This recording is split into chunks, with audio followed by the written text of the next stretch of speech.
So hello everyone, welcome back to another video. तो आज के इस वीडियो में हम बात करेंगे online coaching versus offline coaching के बारे में। तो जनरली मार्केट में डिबेट चलती है कि ऑनलाइन कोचिंग बढ़िया है या फिर ऑफलाइन कोचिंग बढ़िया है। ऑनलाइन वाले बोलते हैं कि हमारी कोचिंग बढ़िया है, हम ये देते हैं वो देते हैं। ऑफलाइन वाले बोलते हैं कि ऑनलाइन के अंदर वो रियल एक्सपीरियंस नहीं होता है, बच्चे डाउट के लिए कहाँ पर जाएं। जनरली पेरेंट्स का सवाल होता है, क्योंकि आजकल एक ऐसा मिथ फैल गया है कि ऑनलाइन में डाउट सॉल्व ही नहीं होते। और ऑनलाइन और ऑफलाइन के बारे में ऐसा हो गया है कि भाई ऑफलाइन में तो अच्छी पढ़ाई नहीं होती। तो एक तरीके से क्या हो गया है कि एक दूसरे को ब्लेम कर करके ऑनलाइन और ऑफलाइन वालों ने कोचिंग इंडस्ट्री का खुद का ही नुकसान करा है। तो सबसे मेन चीज़, अब बच्चों के लिए क्या सॉल्यूशन हो सकता है इस चीज़ का कि भाई हम कौन सी कोचिंग में जाएं, ऐसा कौन सा वे है जो हमारे लिए सही हो सकता है। क्योंकि इसमें बहुत सारे ऑप्शन होते हैं। एक तरीका तो ये है कि हम ट्वेल्थ के साथ ड्रॉप ले, नहीं सॉरी, ट्वेल्थ के साथ डमी करें। ट्वेल्थ के साथ क्या करना चाहिए, डमी डमी करके ऑनलाइन बैच खरीद ले, या फिर 11th के साथ डमी करके ऑनलाइन बैच खरीद ले। दूसरा चीज़, डमी करके ऑफलाइन कोचिंग ज्वाइन कर ले। तीसरा चीज़ होता है कि रेगुलर स्कूल जाते रहे और शाम को अपनी ऑनलाइन क्लासेस कर ले। तो बच्चे तीनों ही रास्ता ही चुनते हैं। अब जनरली क्या होता है कि स्टूडेंट्स के पेरेंट्स का डाउट होता है कि ऑनलाइन के अंदर क्या हमारा बच्चा पढ़ पाएगा नहीं पढ़ पाएगा। फिर अगर वो ऑनलाइन भेजने के लिए मान लो ऑनलाइन प्रिपरेशन कराने के लिए वो तैयार भी हो गए, लेकिन फिर उनका ये डाउट रहता है कि ऑफलाइन कोचिंग में भेज दे तो। और ऑफलाइन, और फिर दूसरी चीज़ उनका ये डाउट रहता है कि ऑफलाइन कोचिंग में टीचर्स अच्छे मिलेंगे नहीं मिलेंगे। तो ऑल एंड ऑल इस तरीके से माहौल क्रिएट किया जा रहा है कि दोनों कोचिंग एक दूसरे को ब्लेम कर रही है, ऑनलाइन वाले भी और ऑफलाइन वाले भी।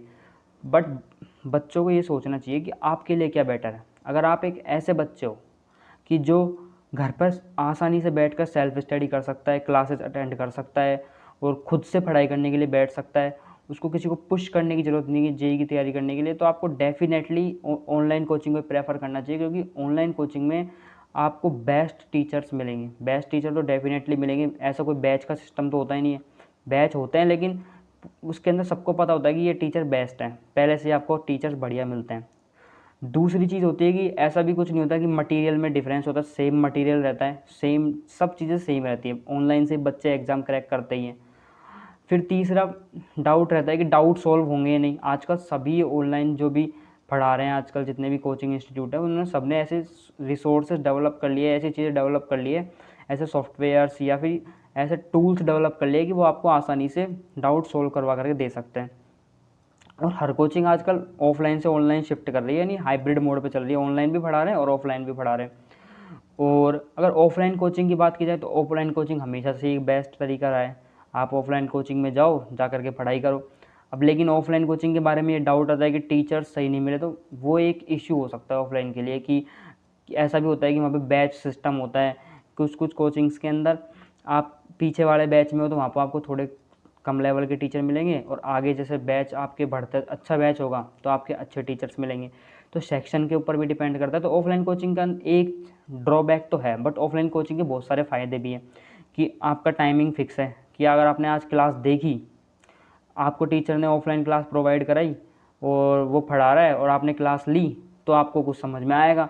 और कोई ऑप्शन तो है नहीं ऑफलाइन कोचिंग के अंदर कि घर पे जाके भाई हम तो ऑनलाइन बैठे बैठे देख लेंगे, ये क्लास रिकॉर्डेड अपन को मिल जाएगी।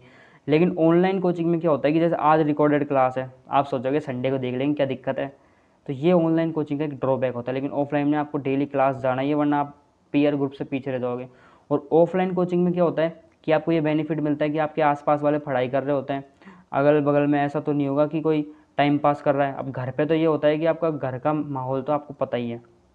जनरली क्या होता है कि आपके आसपास कोई पढ़ने वाला होता नहीं है, आप एक क्या बोलते हैं कंपटीशन की दुनिया से थोड़ा अलग हट जाते हो। फिर आपका कंपटीशन खुद से रह जाता है, और या फिर आपके मॉक टेस्ट के अंदर मार्क्स इंप्रूव करते जाओगे तो आपको ठीक है, वरना कॉम्पिटिटिव एनवायरनमेंट की कमी होती है ऑफलाइन ऑनलाइन कोचिंग के अंदर। बाकी ऑफलाइन कोचिंग के अंदर तो इसका बेनिफिट तो रहता है कम्पिटिटिव एनवायरनमेंट का, और आपको कोई प्रॉब्लम आती है तो अपने दोस्तों के साथ डिस्कशन कर सकते हो। लेकिन ऑनलाइन कोचिंग में आपके पास डिस्कशन करने के लिए कोई नहीं होता है। तो दोनों के अपने अपने प्रोज और कॉन्स हैं। कुछ फ़ायदे भी हैं ऑनलाइन कोचिंग के फ़ायदा कि आपको अकेले बैठ के शांति से पढ़ाई कर सकते हो और आपकी प्रोडक्टिविटी बेटर होती है। ऑफलाइन कोचिंग में जो क्लास 3 घंटे 4 घंटे चलेगी, आप यहाँ पर 1.5 घंटे में भी कंप्लीट कर सकते हो। तो दोनों चीज़ें ही अपने आप में अपनी अपनी जगह सही है, बट ये है कि स्टूडेंट पर डिपेंड करता है कि वो कौन सी चीज़ है जिसके लिए उसकी खुद का जो नेचर है वो उसके हिसाब से बना हुआ है। अगर मान लो आपकी फाइनेंशियल कंडीशन वीक है तो कोई मान लो फिर आप जा नहीं सकते, तो आपके लिए ऑनलाइन बेस्ट वे है, क्योंकि आपकी फाइनेंशियल कंडीशन भी वीक है तो ऑटोमेटिकली आप पे प्रेशर रहता है और आप कर लोगे कैसे ना कैसे करके मैनेज तो कर ही लोगे। लेकिन आप एक ऐसे बच्चे हो जिसकी फाइनेंशियल कंडीशन सही है और उसके बाद अगर आपको ऑनलाइन वर्सेस ऑफलाइन का डाउट आ रहा है तो वहाँ पर प्रॉब्लम्स होती हैं। तो मैं प्रेफर करता हूँ, मैं जनरली क्या बोलता हूँ कि अगर आप ऑफलाइन जा सकते हो ना जाओ, और अगर आपको नहीं जचता है तो बाद में ऑनलाइन कर लेना। 1 साल जाके देख के तो आओ कि ऑफलाइन अपने लिए अच्छी चीज़ है या नहीं है, अपन को जैसा चाहिए। पर आप बाद में आप रिग्रेट नहीं करोगे यार हम ऑफलाइन पढ़ने चल जाते तो मुझसे ऐसा हो जाता। अगर मैं ऑनलाइन मैं यहाँ पे मेरे दोस्तों के साथ घूमने में रह गया, वहाँ पे एक मेरे को कम्पिटिटिव एनवायरनमेंट मिलता, तो आपके पास ऑप्शन है तो आप ऑफलाइन जा सकते हो। ऑफलाइन एक बेस्ट वे हमेशा से रहा है और हमेशा रहेगा, क्योंकि उसमें क्या होता है रियल लर्निंग एक्सपीरियंस होता है। आप टीचर से 1 to 1 कनेक्ट कर सकते हो, उनसे डिस्कस कर सकते हो अपनी प्रॉब्लम्स के बारे में, या फिर आपकी लाइफ से रिलेटेड प्रॉब्लम्स भी हो सकती है, चाहे वो आपकी पढ़ाई से रिलेटेड प्रॉब्लम्स भी हो सकती है। लेकिन वो जो ऑनलाइन कोचिंग होता है उसके अंदर ऐसी सुविधा जनरली कम होती है। टीचर से आप कम कनेक्ट कर पाते हो, उतना ज़्यादा कनेक्ट नहीं कर पाते, 1 to 1 कनेक्शन नहीं होता है। बट अगर आपकी फाइनेंशियल कंडीशन वीक है तो सिंपल लॉजिक, तो एक पॉइंट तो हट ख़त्म हो गया। अब फाइनेंशियल कंडीशन सही है तो वहाँ पर आपको देखना पड़ेगा कि आपको किस तरीके से क्या करना है। अगर आपको ऑनलाइन में सही लगता है तो ऑनलाइन में कर लो। अब यहाँ पर बच्चों का एक डाउट और होता है कि क्लास ट्वेल्थ में जाके क्या करें। तो हमेशा ये चीज़ ध्यान रखना है कि जैसे मान लो जेई का जो जनवरी अटैम्प्ट से पहले आपको आइडिया लग जाता है कि यार हमारी प्रिपरेशन किस लेवल पे है। उस टाइम पे आप मॉक टेस्ट दे रहे होते हो तो मॉक टेस्ट के अंदर आपके मार्क्स आ रहे होते हैं, तो उन मार्क्स के हिसाब से अनुमान लगा लो कि यार हमारे इतने परसेंटाइल आ रहे हैं और हमारी प्रिपरेशन भी सही है। तो आप क्या करो, साइड बाय साइड बोर्ड के लिए प्रिपेयर करना स्टार्ट कर दो। जनवरी अटैम्प्ट देने के बाद बोर्ड की प्रिपरेशन करना स्टार्ट कर दो। ये मत सोचो कि अप्रैल अटैम्प्ट दूंगा। ढंग से तो आपको जेई की प्रिपरेशन ही करनी है, लेकिन आपको पता है जेई की प्रिपरेशन अपनी सही लेवल पे चल रही है, बोर्ड की साइड बाय साइड स्टार्ट कर दो।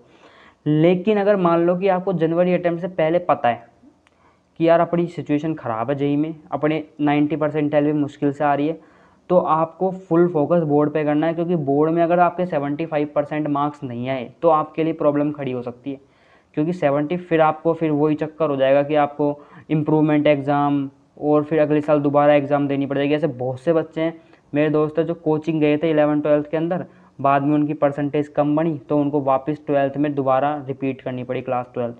तो ऐसी प्रॉब्लम्स बहुत बच्चों के साथ होती है। तो सबसे पहले अपने आप के आइडेंटिफाई करो कि यार हमारे मॉक टेस्ट के अंदर अच्छे मार्क्स आ रहे हैं नहीं। अगर आपके लेट्स सपोज 96 परसेंटाइल से ऊपर आ रहे हैं तो जनवरी अटैम्प्ट आप ढंग से दो, और जनवरी अटैम्प्ट देने के बाद आप साइड बाय साइड बोर्ड की प्रिपरेशन स्टार्ट करो। क्योंकि आपने अच्छे से पढ़ाई कर रखी है, आपको हिंदी इंग्लिश प्रिपेयर करनी होती है जनरली, और कोई इंग्लिश मान लो किसी के पास कोई सब्जेक्ट ना हो, हिंदी ना हो, तो कोई और सब्जेक्ट प्रिपेयर करनी पड़ती है। 5 सब्जेक्ट का पेपर होता है क्लास 12th के अंदर।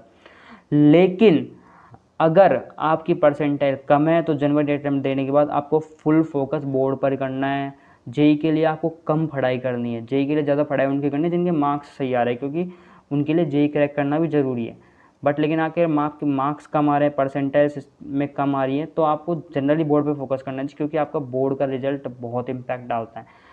ये सब मजा कहने की बात है कि बोर्ड से क्या होता है कुछ नहीं, लेकिन अगर आपके 75% नहीं आए तो दिक्कत हो सकती है, बहुत मेजर इशू हो सकता है। उसके अंदर आपको फिर इम्प्रूवमेंट एग्ज़ाम देना पड़ेगा और दोबारा रिपीट करना पड़ेगा, तो बहुत इशू है। तो मेजरली आपको फोकस अपने मार्क्स के ऊपर डिपेंड करता है कि यार इतने परसेंटाइल के रेंज में मैं आ रहा हूँ तो मुझको उसके हिसाब से डिसीजन लेना है। तो ऑनलाइन कोचिंग और ऑफलाइन कोचिंग के बारे में बस इतना ही कुछ है। जनरली यही ब्रॉडर पर्सपेक्टिव होता है इन चीज़ को समझने के लिए। तो थैंक्स एवरीवन।